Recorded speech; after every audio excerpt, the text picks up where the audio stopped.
This week on the Inside Athletic Training Podcast, we're joined by Blair Bundy, Vice President of Player Health and Performance for the Milwaukee Brewers. Blair shares insights into managing player care across a full Major League Baseball season, along with a closer look at his presentation on thoracic outlet syndrome, including rehab strategies and return-to-play considerations.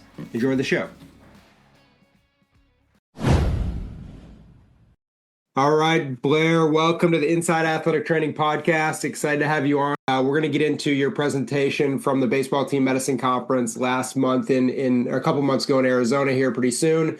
But to get started today, I wanted to let you share some background information about yourself and your career with the Brewers. Currently, you're the Vice President of Player Health and Performance for the club. Huge role there, which we'll talk about shortly. But give us a bit of an intro of yourself, background information, where you're from, kind of your career path that's led you to where you are today. Sure. Thanks, Sam. Appreciate you having me. I joined the Brewers back in 2018, but before that, I was a physical therapist working down in Houston. I got injured playing baseball as a kid, had Tommy John surgery with Dr. Lentner down in Houston back when I was in my senior year of high school. And so that kind of set me on the path, working with some pretty cool PTs along the way and understanding kind of like, hey, this is kind of a neat job. And so going the PT school route, going through a sports physical therapy residency and kind of seeing how the stuff worked in the sports specific realm. And then, I got really lucky back in 2017. Our house had just flooded from Hurricane Harvey. That was super fun. Wow. But Roger Kaplinger reached out and was like, hey, man, we need a rehab coordinator. Like, are you interested? And like, that was my dream, was working with professional baseball players. And so I jumped at the opportunity and kind of never looked back. So I've been with the Brewers since 2018, came on as the rehab coordinator, served in that role for a handful of years. COVID happened, and so my role somewhat changed a bit just because Roger got obviously very busy. And so got bumped up to the director role, kind of got to oversee the physical therapy and the rehab team, but also the minor league athletic training side, which was awesome. It's funny, when I was in PT school, there was always this big, I guess, misconception that PTs and ATs were always just butting heads. And ever since I've been with the Brewers, it was just like, no, it's been like, I'm not going to say it's kumbaya, but like, it's been awesome working alongside our athletic training staff. And that was kind of my goal first coming in, was like, hey, I've heard this is a thing. How do I not let it affect me? And like our guys and girls we work with are just phenomenal. Like, I've learned so much from everyone on our side. And so I do think that like that's, I try to kind of keep that in mind as I was now overseeing the athletic training staff. I was like, hey, I want to be an advocate because I know how hard they work. I know what their day looks like. I want to make sure they've got the support, the resources, everything they need to be successful. And so I always just try to be, that whole servant leadership model for that, but just how can I be an advocate for our group and our space? Mm-hmm. So I did that for a few years. And obviously Roger retired. And so that gave me an opportunity to step into this VP role. And so I've been doing that now for a few years. I think it's my third year in this role. And so, it's I joke because it's like being a PT was very kind of cut and dry. It was like, hey, did you have a good day? Did you not have a good day? Well, I saw 17 players and 17 guys had a good day. It must have been a good day. And now it's, there's some days where I feel like I don't do anything. And there's some days where I feel like I don't stop doing things.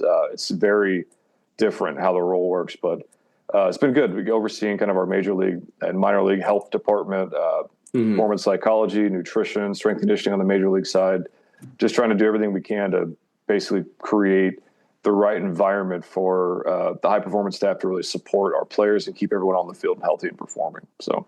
Yeah, really interesting to hear you talk about the physical therapy side of things, because obviously for those listeners out there, Brad Epstein, head athletic trainer with the Brewers, former president of the Professional Baseball Physical Therapy Society, but also a member of PBAT. So there's so much crossover, less butting heads than I think a lot of people would imagine. So cool to hear that side of things from you there. Well, Blair, I want to kind of dig in a little bit to like the day-to-day. You guys are at spring training right now. Obviously, you oversee so many aspects of the sports performance group with the Brewers.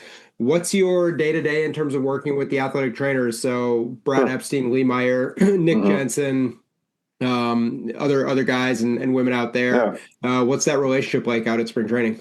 It's been great so far. I mean, I think the thing that I try to do, like I just mentioned, was like, how do I make sure that I'm doing the best that I can to give them the support and resources they need to be successful? Like Brad and that group does an amazing job of just kind of running the ship down there, keeping everything on the right path. And it's my job to make sure that I can do everything I can from a communication standpoint to say, hey, I know this is coming, whether it be questions about roster placement or like how we're going to set up our pitching rotation or what our bullpen is looking like, or hey, who are we worried about from a hey, their body weight's down, or their bat speed's down, or their pitching velocity's down, or what are we seeing? And so it's trying to really flag these things ahead of time, and so that our group can really be proactive in the way that we try to address these problems. Because again, like we know we're never going to prevent every single injury. That's just, it's a fool's errand. Our job is always to make sure that we give the front office the best options for how they are trying to build a roster, build a lineup, build a rotation, whatever it is, just so they have the best options to choose from.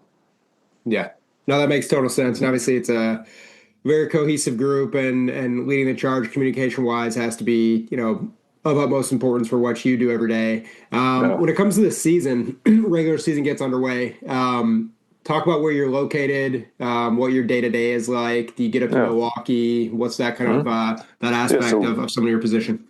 Yeah, we moved up to Milwaukee back in 23, and we've been up there ever since. And so, when the team is home, like, it's very much like my day revolves around the team and the game. And so it's making sure that, like, we're going to have a morning medical meeting where we're going to review the lineup and kind of who we're worried about or who we have our eyes on, and we're going to go through just to kind of understand what the plan is for everyone, make sure everyone kind of has an idea of, like, do we need to change things in the weight room? Is there something we're going to do special from an early work standpoint, or like they're going to do conditioning differently today or this week because of, X, Y, or Z reason, right? And so it's just making sure that we are all on the same page in terms of what each athlete needs.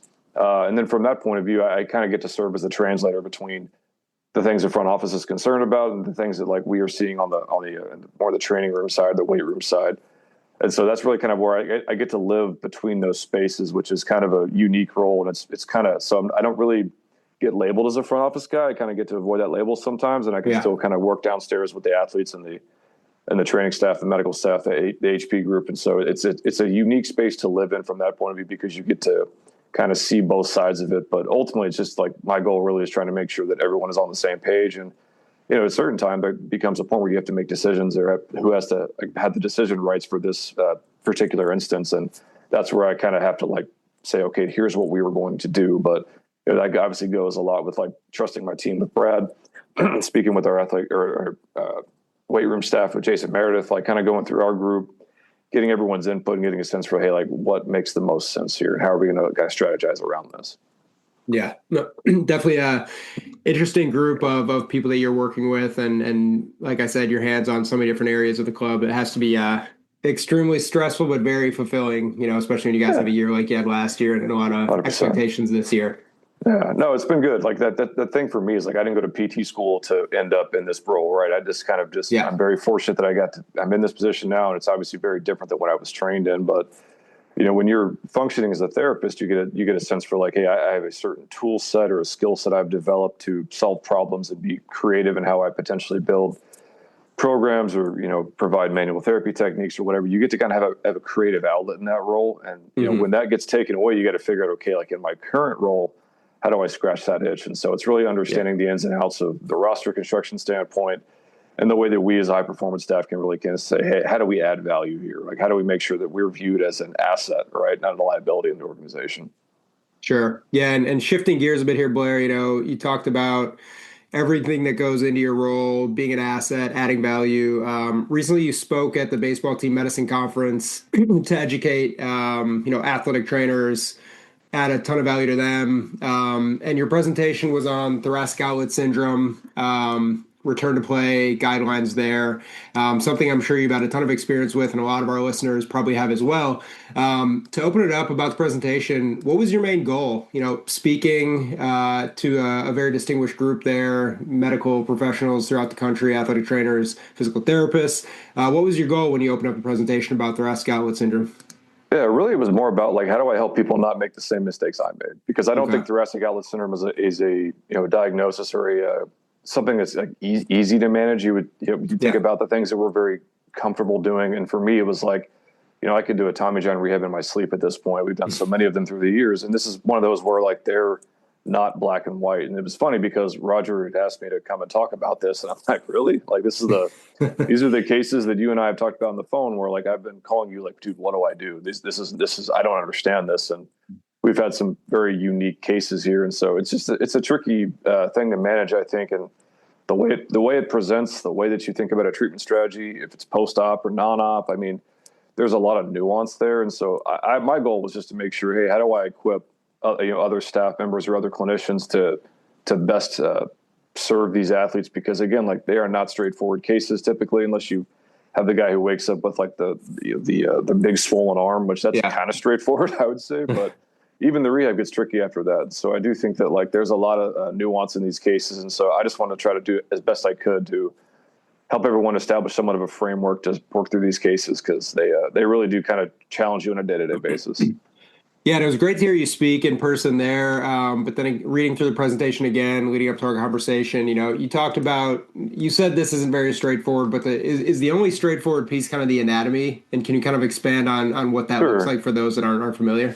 Yeah, the anatomy, and again, you think about TOS and the diagnosis, you're really thinking about like you have these certain structures, arteries, veins, and nerves, and you've got these like spaces where there is potential for there to be some type of compression, occlusion happening. And so obviously the big three, your interscalene triangle, your costoclavicular space, and your subcoracoid space. And based upon those kind of like pinch points or bottlenecks, or whatever you want to call it, like they may present somewhat differently, or structures being involved could be somewhat differently affected. But if you have a very good understanding of anatomy, and this goes for anything, but knowing your anatomy is like the number one thing that I try to impart on our staff. And when we used to have, when I used to have PT students, I'd hammer them on anatomy stuff, because that's, if you don't have a good understanding of, what you are working with, it's like being a mechanic, right? If you don't know what parts are in stock, or what parts you're kind of dealing with, or how they interact with each other, like you're not gonna be a very good mechanic. And the thing about the cars we get to work on, they're living, breathing, dynamic stuff. It's not just a static, engine type thing. And so it's a little bit trickier, but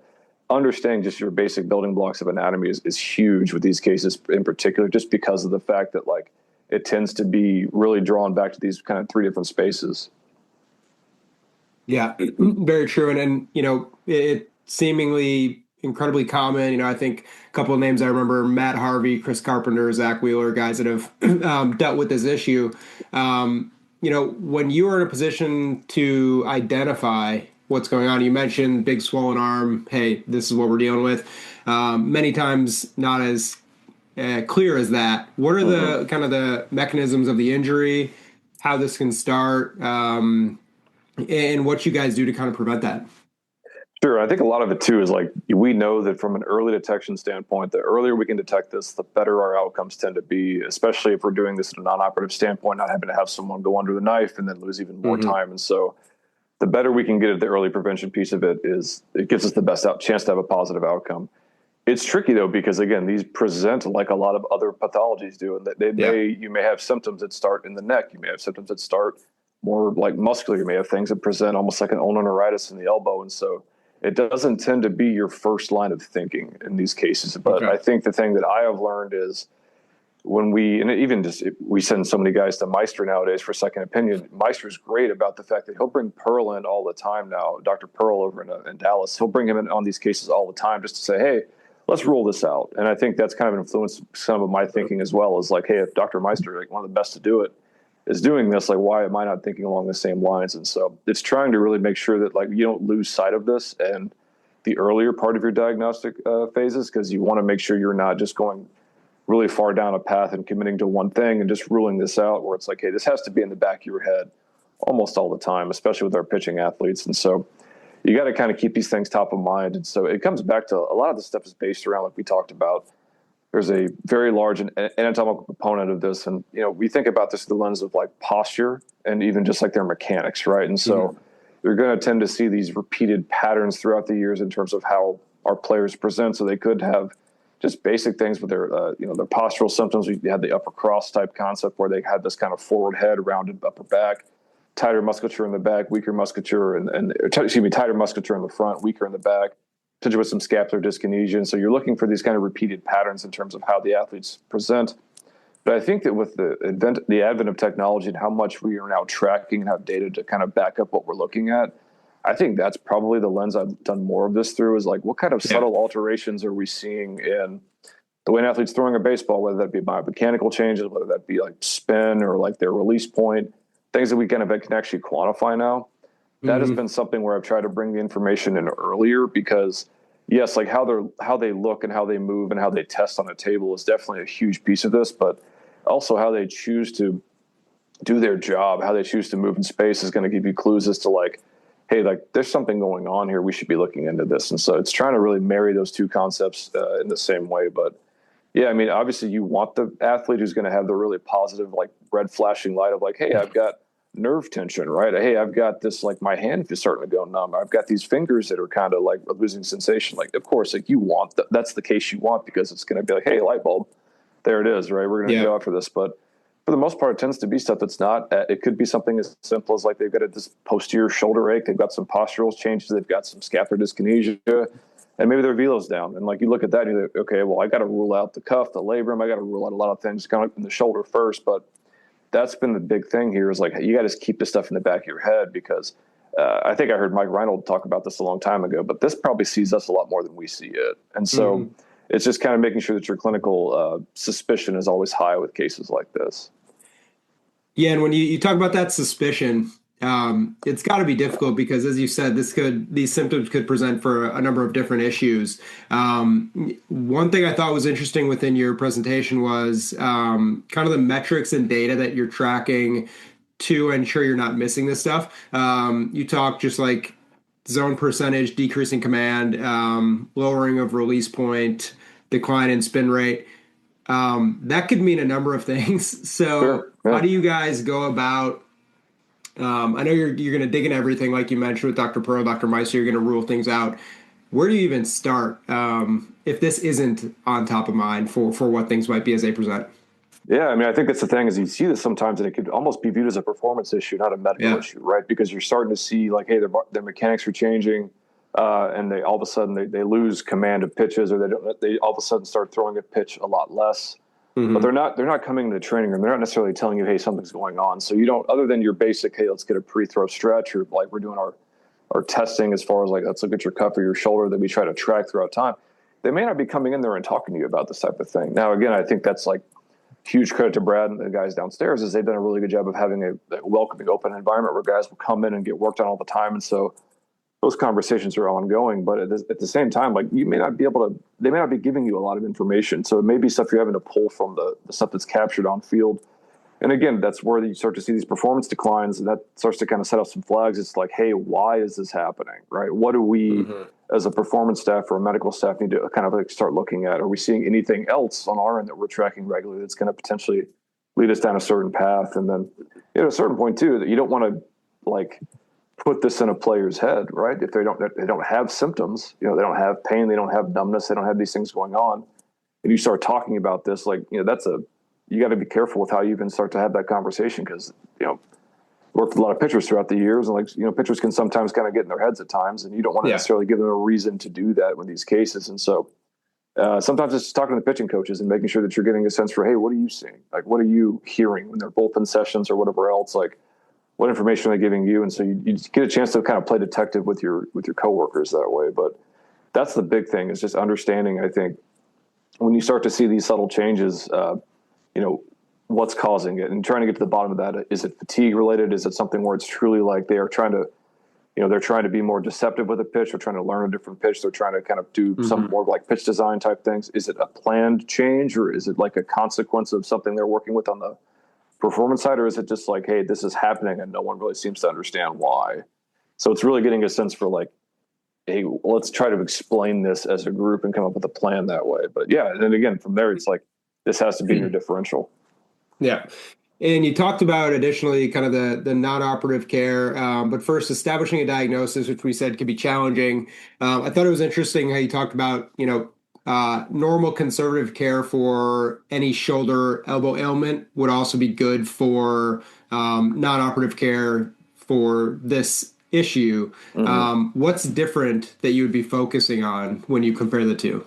Yeah, I think the thing that I would probably focus on more is like I may not be doing as much. We talk about the anatomical spaces, right? Especially kind of in the scalenes or in the pec minor. If I'm treating someone for shoulder impingement or maybe just like a scapular dyskinesia or like an internal impingement type thing, that may not be something I'm focusing on with the manual therapy technique as much because you're kind of scanning the area and you may not, or maybe you're doing like some version of manual therapy to it, but it's not as targeted as you want to be. And so, but you're still going to be doing postural retraining. You're still going to be doing scapular re-education exercises. There's going to be a ton of cuff work, but like maybe you're not thinking on the neural tension lens as much. And again, this goes back to like the things that I have learned along the way.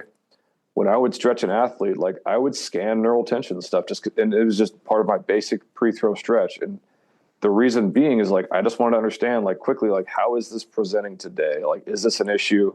Is it like a nerve tension issue? Is it more like muscular? Like, hey, they've just got a tight bicep because they've been throwing a lot. Is it like they have a bony block in their elbow, so I'm not actually going to get to in range, like ulnar nerve flossing or whatever else? And so that became part of my this pre-throw kind of scan through, just so I had a better understanding of like, how is this athlete somewhat adapting to the stresses I'm placing on them with my rehab program. And so I would start to build those things in more just to try to catch more of it. But that just became one of those things that I learned, like you learn from your mistakes, right? You just want to make sure I'm not missing anything. And so, but yeah, I mean, good non-operative care is going to be a lot of emphasis around the scapula, the postural muscles. You're doing like core stability work. Those all go into TOS rehab as well. You just got to it's probably how you skew the percentage wise you're actually managing the tissues in those spaces is probably the key for it. Yeah. And when diagnosed and you're ready to go with management and rehab, you mentioned it could be like a 6 to 12 week time frame. Walk us through those phases. I know you went through in your presentation, week 0 to 4 and so on. Mm-hmm. What does that look like for you guys? Yeah, I mean, I think the biggest thing right down in the early phase is trying to calm it down, right? I forget which surgeon told me this, but they had heard it also from a surgeon where it's this, nerve injuries or nerve irritation is like an XY. They have a very long memory and they're easily agitated, right? And so you just want to calm the nerve down if there is truly a neural component to it. And again, neurogenic TOS is what we most commonly see. So thinking of that lens on the conservative treatment standpoint, it's calming the inflammation or the irritation down. So that could be letting the medication, if you do go down the road of like a physician's going to prescribe something, let the medicine kind of like have a chance to like do its thing and clearing the inflammation out. Mm-hmm. If it's something where it's truly like a nerve-based medication, like a Neurontin or whatever else, same thing, like give it a chance for the dose to actually accumulate, for it to actually make a difference. And all the while you're just trying to do things around those spaces. Again, going back to the anatomy, like I'm going to focus on things in the scalenes.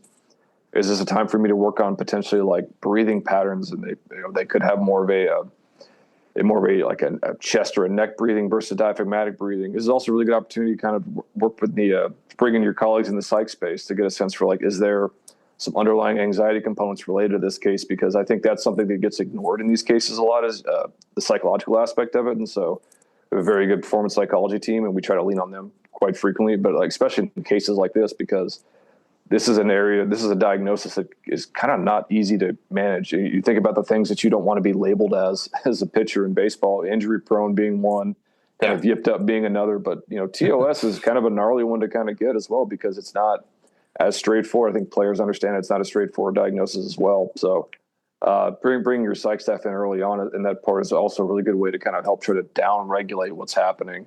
And yeah, those early phases are just based around like general postural re-education, breath work, making the tissues kind of nice and supple again. But that's the early phase from that.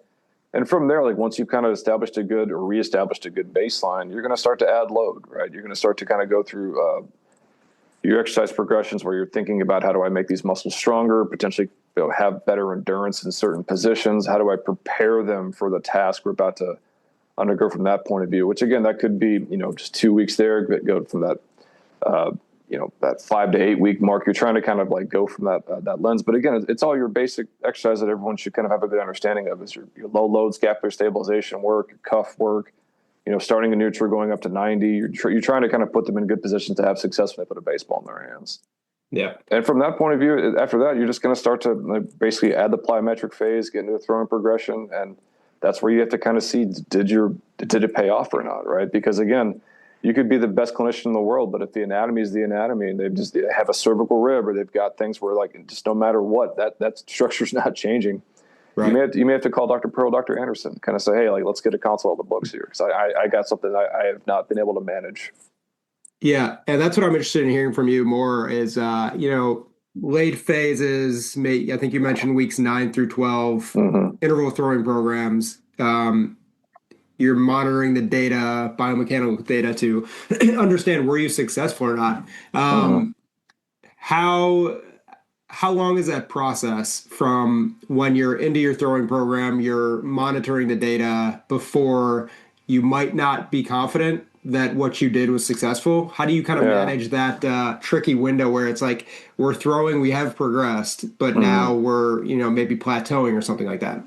Yeah, I think as you kind of get deeper in the progression, you're going to obviously have more throwing volume, whether it be more throwing on Yeah. a certain day or potentially like you go from throwing 3 days a week to throwing 4 to 5 days a week. And so I'm really worried about like how are they recovering from session to session. And Okay.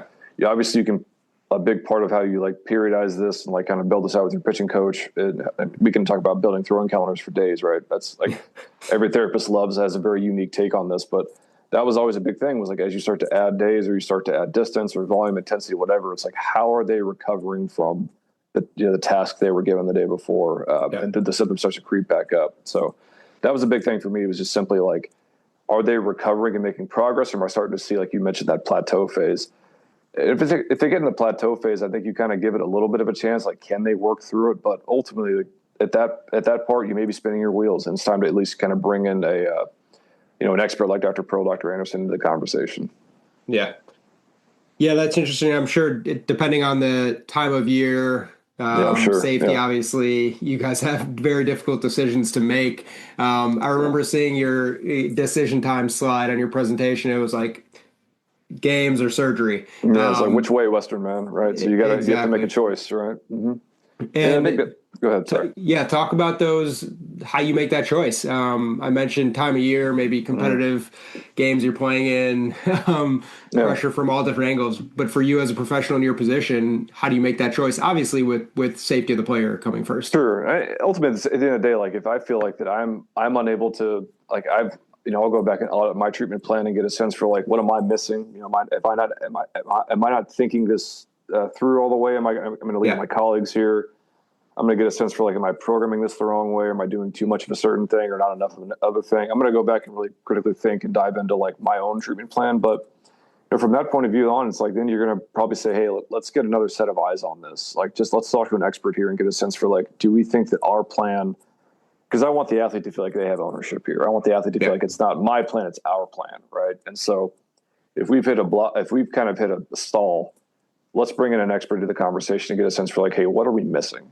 Is there, Dr. Pearl at times will do stuff where even if you're going to go see, the premier vascular surgeon for this type of thing, he may not be quick to say, let's cut this, right? He may do some diagnostic Botox injections to get a sense for like, hey, this is another thing that we have in our toolkit now to manage these and potentially get you over the hump, get you out of that plateau. And so that's kind of the thing that I've learned throughout the years is like, just because you're bringing a surgeon into the conversation doesn't mean you're actually going to have surgery, but it is going to potentially give you a different option that it's a skill set I just don't have.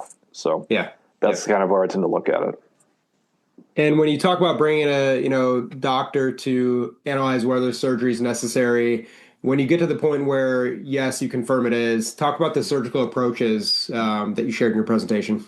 Sure. I mean, the big ones you're going to see are kind of like, again, it goes back to these multiple spaces. I apologize for sounding like a broken record here, but they're going to take a look at this and kind of say, okay, like what is actually happening and what's causing these structures involved to be, occluded or compressed. And that goes back to your diagnostic imaging, your testing and whatnot, and like just leaning on their years of experience. But, they're going to probably do one of three things or a combination of the three. It's just going to be based around actually going in and resecting that first rib, taking that part out. And like, I don't know if you had a chance to watch the presentation Dr. Anderson did, but like, that's pretty gnarly procedure, right? I mean, you're going in there and cutting that thing out. You're like, whoa.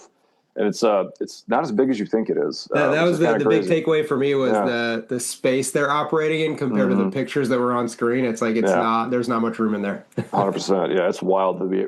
I just can't believe we're able to do these types of things. The surgeons we have an opportunity to work with are so gifted, and so being able to see them at that conference and actually kind of do the procedure like that, it really opens your eyes to like, wow, this is wild. But they can go in there, they can resect that first rib, obviously kind of create something, or taking that space occupying lesion, so to speak, out of there.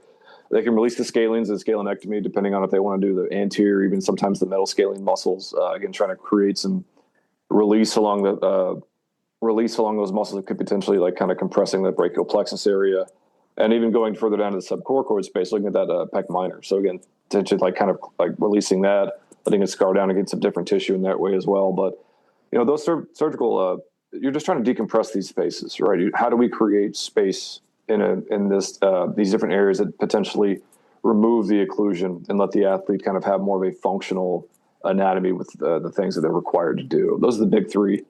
it doesn't necessarily change, from my point of view at least, it doesn't necessarily change my post-operative approach, because again, you're not necessarily doing a repair with any of these types of things. It's simply like it's like a handmade surgery, right? You're going in, you're taking something out, and you're closing the skin back up. Yeah.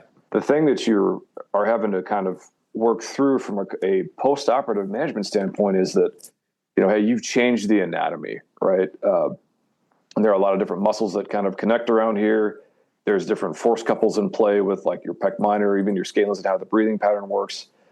This link tension relationship and the way these things all work, it gets changed. And, at our pitchers especially are just very sensitive to these changes. And so they have to relearn how their arm feels. And again, because what they're trying to do is, it requires an incredible level of like synchronization and accuracy and precision in order to be able to kind of like spin a ball a certain way to get it to land in a certain spot at a certain time. And so it's a really delicate thing. And so them having to go through this and kind of relearn how their arm feels, the proprioceptive components that go into this, that's a huge piece of this. That's why I think the rehab is just, again, it's very tricky, because depending on what structures were potentially included, like that may change in terms of how they feel. If they really had a gnarly kind of nerve compression and all of a sudden you now have that coming back, that could be a day-to-day thing in terms of like how they perceive their arm to be feeling in space. And so you just kind of have to be really flexible to have a plan A, a plan B, and a plan C on a day-to-day basis to get a sense for like, okay, what are we going to progress into today? But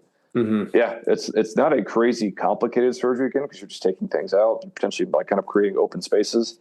But it is, I think, still from a rehab standpoint, it's just not cut and dry in terms of how they're going to present day to day. And you just got to be very willing and able to adapt to what's the athlete giving me today? How do I work with this? And how do I keep making forward progress? Yeah, and you mentioned, it could be roughly 9 months before true return to very competitive play, specifically for pitchers. What are you guys looking for during the process? Endurance, obviously, clearance from surgeons, functional testing. What shows someone's progressing and ultimately gets cleared for you guys?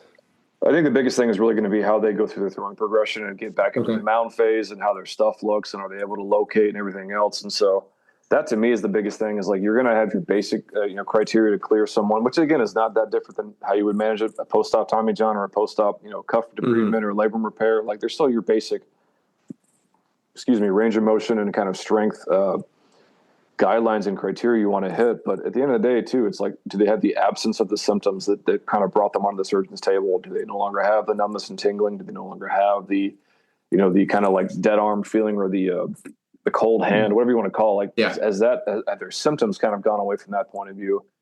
And then are you able to kind of progress them and gradually build up their workload tolerance to what the task they're going to be charged with?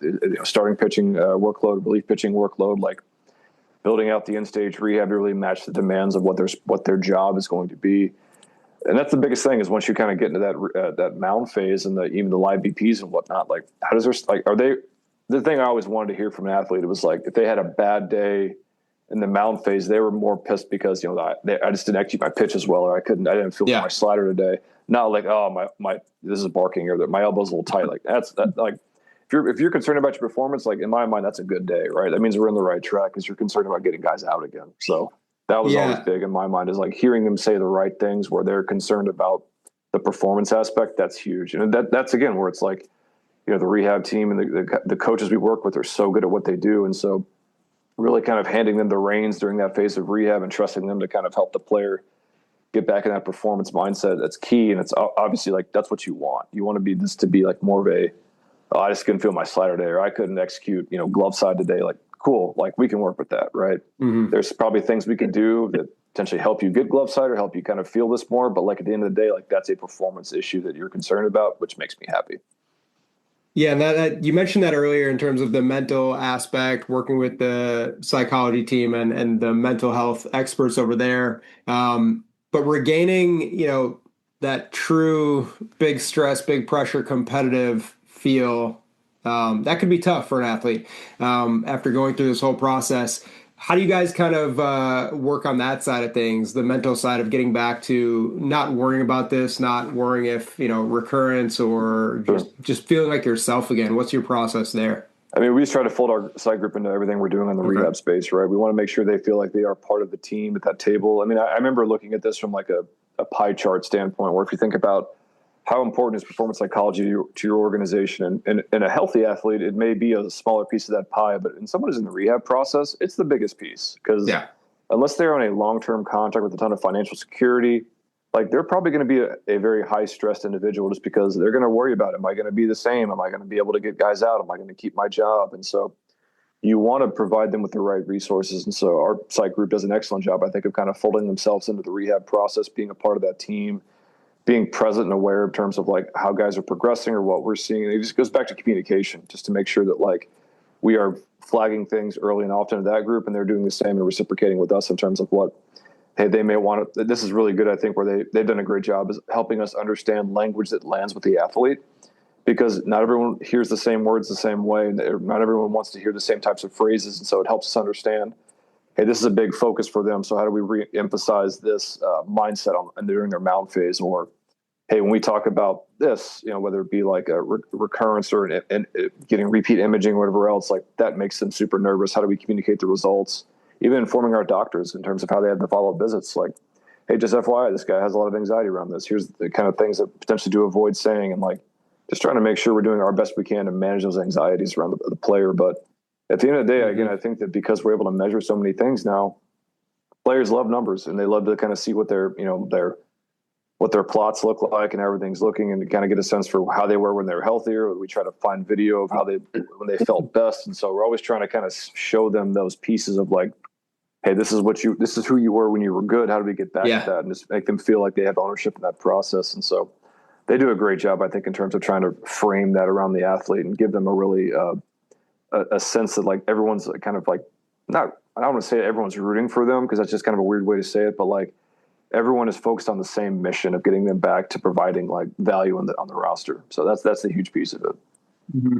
And you talked about athletes liking numbers. You shared that I think nearly 80% of players return to play in about 9.5 months.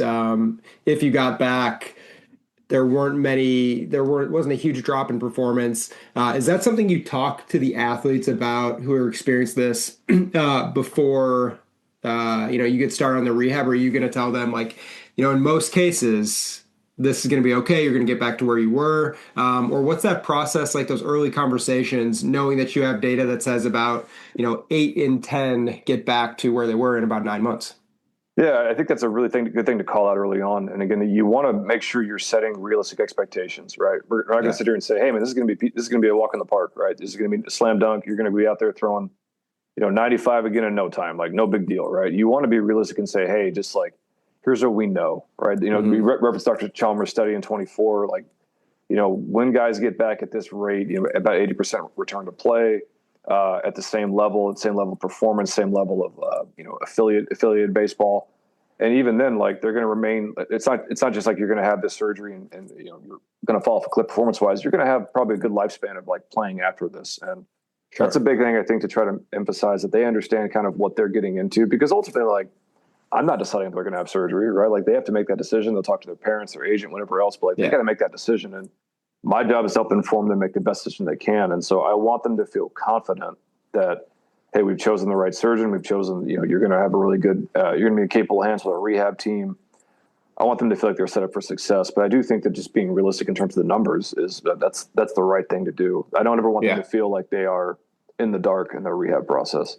Sure. Yeah, that's all super interesting and very helpful from, everyone's point of view, the player, your staff. But for the athletic trainers out there, or PT or anybody kind of who wasn't able to hear you speak at the conference, what are your kind of key points for them to take back from after listening to this? Obviously talked about this not being career threatening most of the times, management and the whole process. What's the big takeaway from you for the athletic trainers out there? I think the biggest thing is really understanding kind of how you are building your rehab process around this, right? We've talked about anatomy here, and we can talk about it again, but like the anatomy piece of it's going to be a huge key in how you're thinking about your day-to-day plans. The thing I tried to really impart in this talk was really kind of like, hey, some of the mistakes I've made along the way looked like this, and here's the changes I've made because of it. I've had 2 athletes who've had a second rib stress reaction rehabbing from a first rib resection surgery. And, here's how it presented. Here's when it presented. And it's one of those things that I think that people should be on the lookout for. It's one of those, it's a pretty common thing for a pitcher in a rehab throwing program to feel like hey, I've got this knot behind my shoulder blade and have some kind of rhomboid kind of soreness. And like, that's a pretty common thing. Those muscles are pretty active when you're throwing a baseball. But from my point of view, that's a huge red flag, or like, I'm going to kind of have my ears up a bit because like I've seen second rib stress fractures that have presented that way. And that's a huge thing where it's like, hey, that could be a really good sign for you to like, A, should you get this scanned, right? And B, should that inform or adjust how you are thinking about your throwing progression? Because you may not be able to have the same type of like volume or frequency in throwing for this athlete that you had previously. It could change from person to person. So it's really thinking about this through the lens of like, you've almost got, I mean, this is good practice no matter what, but we all know like how training rooms can get pretty crowded and you kind of have to kind of go through like you may not be able to have the time to be one-on-one with every single player as much as you want to, right? These are the ones you really got to kind of carve out time for because it's going to, I wish everyone out there the best in rehabbing these, and I hope they have better success than I feel like I've had. But in my opinion, like they take a lot of time. They take a lot of thought, careful thought and planning, and you really have to pay attention to a lot of things, whether it be just how the body's responding to stress, potentially trying some new tricks, new different types of exercises that may not be the norm, just because they might need some different types of exposures, and then again, like, really paying attention on the return to throwing phase, especially when they get off the mound, and understanding what the data is telling you. And that's a really good opportunity to kind of collaborate with your pitching coaches and get a sense for like what they're looking at, things like that, talking to your biomechanist on staff and getting a sense for like how they're viewing this. But you have the opportunity with these types of cases to really dive into the weeds. And I think honestly, you have to, that's kind of the expectation. If you want to get to that, if you want to beat that 80% for your athletes, right? If you want to make sure you give them the best chance to succeed, you got to go the extra mile in these cases because in my experience, they just haven't been, they have not been straightforward. So that's the biggest takeaway I think I can have here is like, just have a very high index of suspicion for this early on in the diagnostic phase when you're dealing with these types of cases. But even in the post-op or the non-op rehab phase, you're going to have to spend some more time here. You're going to have to dive deeper here. These require a lot of effort to get right. But at the end of the day, like it's very rewarding to get that right because you can kind of we talked about earlier from my point of view, like this is your opportunity as a clinician to flex that creativity and skill set and how you can potentially solve these problems. And these players give you some challenges, but they also give you an opportunity, right, to kind of be very creative and thoughtful on how you build these out. And that's going to help you just be a better clinician for how you manage your Tommy Johns, your impingements, whatever else. Like it's going to make you better. So as challenging as these cases are, they're going to make you better. You just got to make sure that you're taking the time to dive deep. Yeah, and then that's great advice for all the younger athletic trainers out there, or those looking to break into the game and learn more about this.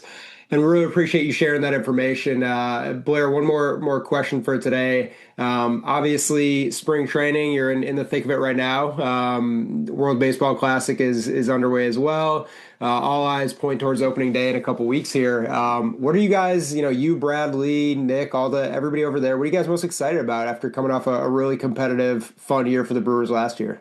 I mean, it was a great year, right? We had such a young, talented team. And I think the biggest thing that we're kind of want to do is like, we never want to sit there and say like, hey, like we were comfortable, we did a good enough job. It's like, hey, how do we beat that? How do we do a better job as a staff? And so those guys are so hungry, the players and the staff, on just making improvements and trying to be better than what we were previously. And so that could be, bringing in different technology, different investments, just different tools to play with. But at the same time, it's just building on the processes that I think that let us have success.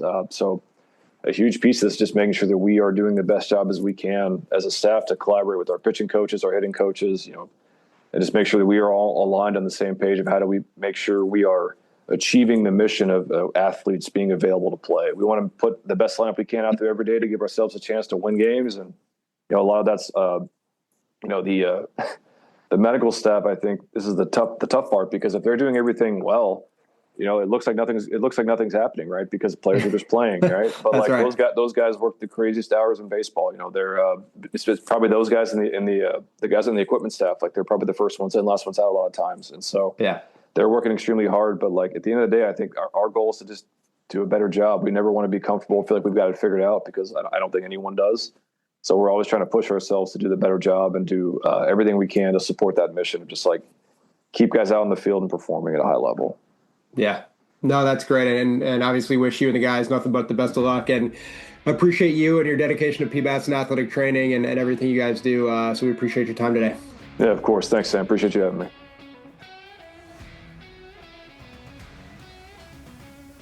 Thank you for listening to this episode of the Inside Athletic Training Podcast. For more information about PBATS and the profession of athletic training, visit pbats.com. See you next time.